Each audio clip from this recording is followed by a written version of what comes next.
it was incredibly surprising, because honestly, I wasn't the biggest AC/DC aficionado, so I wasn't, I knew the difference between Bon Scott and Brian Johnson, but I didn't know the catalog. We didn't cover any of that stuff when we were kids or any of that stuff. So I wasn't, I knew what it was. So when I got to know Cliff and I started to listen to the songs and I started to get to know Brian, I was like, what is this?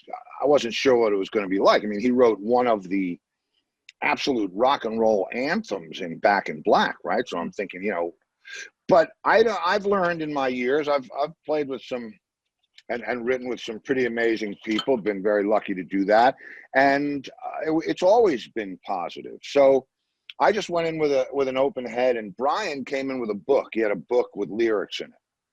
And he went through, he said, what do you think of this? What do you think of this? What do you think of that? Maybe we could build on this.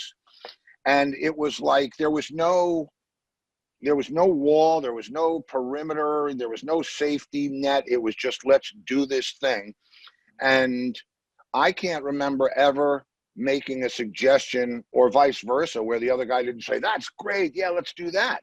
So it was, and not only was it easy, it was inspiring, because I remember one time Brian was in England.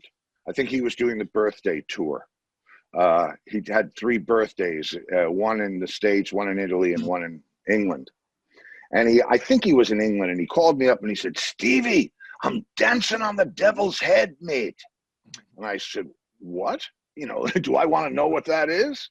And he said, yeah, I'm at a place called the Devil's Head. It'll give me a great idea for a song. We'll call it Blood Alley. And then we wrote Blood Alley, dancing on the devil's head. And it was just so, he's just that kind of guy. He's always scanning for an idea for a song. Amazing. And Cliff, all you ever hear Cliff do is thump the root, boom, boom, boom, boom, boom, boom.